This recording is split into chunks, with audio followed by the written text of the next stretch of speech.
minsi ishize umuhanzi w'umuhanga mu njyana ya hip hop Bulldog yavuze ko kuva mu bwana bwiwe yakuze akunda bikomeye Nirere Shanel wamamaye nka Miss Chanel, nkuko yakuze benshi bamuzi aho yamufataga nk'umuhanzi w'umukobwa yagiriye crush cyangwa se yagwariye akadege. Ni statement yavuzweho n'abatari bake ku mbuga nkoranyambaga, ariko kuri uyu munsi uwitwa Nirere Shanel cyangwa se Miss Chanel nawe yakomoje kuri Bulldog cyangwa se Buda Kimuzela jisho ry'uruvu wavuze ko yahoze ari crush we. Ese niki yamuvuzeho? Ni mu kihe kiganiro? Byose tugiye kubirebera hamwe hano kuri NB Izumi inkuru zacu kuri kwawe. Uyu ni wa mwanya muzi ko tuba twahariye imyidagaduro by'umwihariko tukibanda mu gisata cy'umuziki mu bahanzi. Ndakurarikira rero kubana nanjye muri minota itari buze kuba miremire. Wibuke gukanda like, subscribe, wibuke n'igitekerezo cyawe hasi muri comment kugira tujye tubana buri munsi. Mbahaye ikaze, anjye nitwa Sana. Bulldog mu kiganiro aherutse kugirana na Miss Muyango kuri chaîne ye ya YouTube yitwa Who is my date today, ndagira ngo mumaze kuyimenyera. Buda yabajijwe niba mu buzima bwe hari umuhanzi w'umunyarwandakazi yigeze agirira crush cyangwa se yarwariye akadege. Nawe ntabwo yaciye ku ruhande, ahita ahamya ko ubu ari Nirere Chanel, twese tuzi ko yamamaye nka Miss Chanel. Mu magambo ya Bulldog yaragize ati, nakundaga uwo bita Miss Chanel, byari hatari. Ikintu gitangaje abantu batanziho nuko indirimbo ze zose nzi, batanziho indirimbo ze zose nyine ndazizi, nzi no kuziririmba. Nyuma yo kubona ubu butumwa, kuko ni ikiganiro kigukurikirwa n'abantu benshi, iriya content ya Muyango irarebwa cyane. Nyuma yo kubona ubwo butumwa rero bwageze kuri Nirere Chanel cyangwa se Miss Chanel, mu kiganiro yagiranye n'Igihe yabwiye Igihe ko Bulldog yamwibukije ko kera yigeze kujya ku radio, nabwo avuga ko akunda indirimbo ze. Bivuze ko atari ubwa mbere Buda yaba agaragaje uko yakundaga cyangwa se uko yakundaga ibihangano bya Miss Chanel.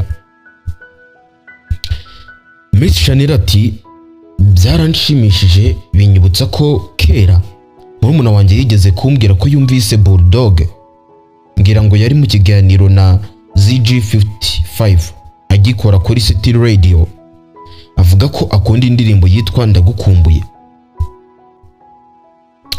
Byabaga ari ibintu bisa nk'ibitangaje kuri bamwe kumva umuraperi ukunda indirimbo za R&B zituje.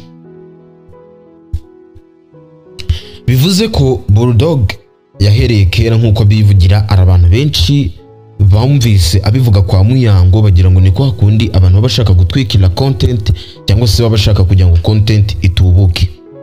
Ariko murumva ko ari ibintu byahereye kuva kera, ndetse na nyir'ubwite arabizi.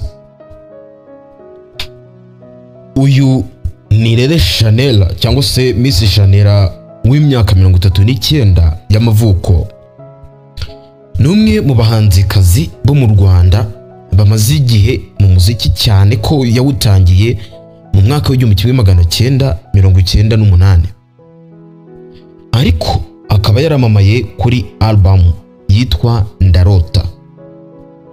Album yakunzwe cyane n'abatari bake icyo gihe. Iyo album ari nk'ubu ngubu, kubera ko kera mu Rwanda nta mbuga zo gucururiza imiziki zabaga zihari.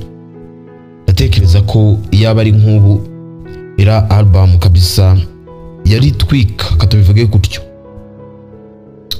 Mu mwaka 2014 nibwo Nirere Chanel yakoze ubukwe n'umugabo witwa Guillaume Favier.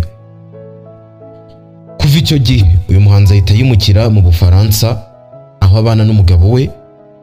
Aha akaba ari nyine yari ahamaze imyaka 2, cyane ko yagiyeyo mu ntangiriro z'umwaka 2012. Miss Chanel yabonye bourse ajya kwiga ibya muzika mu Bufaransa mu ishuri rya CSMD cyangwa se le Centre d'études supérieures musique et danse de Pouilton Chantrente.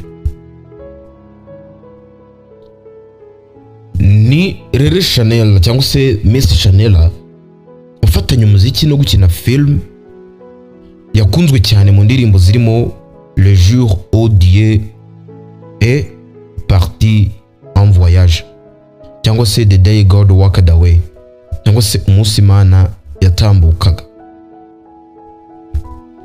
Iyi ndirimbo yasohotse mu mwaka wa 2008. Hari indi ndirimbo yitwa Long Coat muri 2009 nibwo yasohotse yo, ndetse hari na Demons of the Jungle, imbabazi z'ishyamba, irimo abakinnyi Mark Zinga, Stefan Bach, Ibrahim Ahmed Pino, Nirere Chanel, Kantrama Gahigli n'abandi batandukanye. Izi filime ni filime nziza cyane, ubona ko ziteguranye ubuhanga, noneho bikaba akarusho iyo ari umuntu w'umuhanzi nyine usanzwe aririmba, biba ari byiza cyane kubona noneho by'umwihariko akomoka mu gihugu cyacu cy'u Rwanda.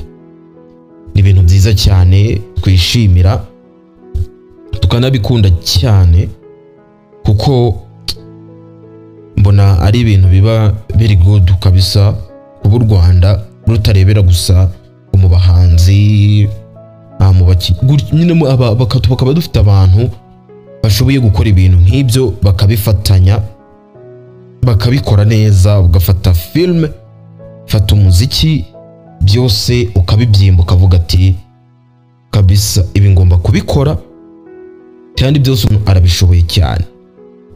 Nibyo rero Chanel nawe akora, nubwo abatabarizwa nyine mu Rwanda, ariko ntabwo ibigwi yakoze n'igihe amaze mu muziki abantu benshi baramuzi, ntabwo ibyo byakwibagirana ngo abantu bamwibagirwe. Ariko n'indirimbo zo ziranazisohora, mujye murajya ku ma platform yiwe, abantu no kuri urukuta rwa YouTube urimo kunkurikiraho no kuzindi mbuga zicuruza imiziki, muzajya mwumva indirimbo ze. Bulldog rero aherutse kwemeza ko we yakoze afata Miss Chanel nka crush we, hanyuma na Miss Chanel yavuze ko ibyatangajwe na Bulldog byamwibukije ko no mu myaka yashize yigeze kuvuga kuri radio ko akora indirimbo ze, mbese bivuze ko Bulldog ari umufana mukuru wa Miss Chanel kuva kera. Ese Miss Chanel weho n'indirimbo ye yihe wakunze? Subiza iyo pinned comment iraho muri comment, hanyuma ukande like, subscribe. Gusa nanone ntibibagirwe no kongera gutanga igitekerezo cyawe, nabyo biremewe unagitange. Ye nitwa Sana INNB Izum, inkuru zacu ukuri kwawe, mbararikiye no kubana nanjye mu zindi nkuru. Ciao ciao, hasta la vista.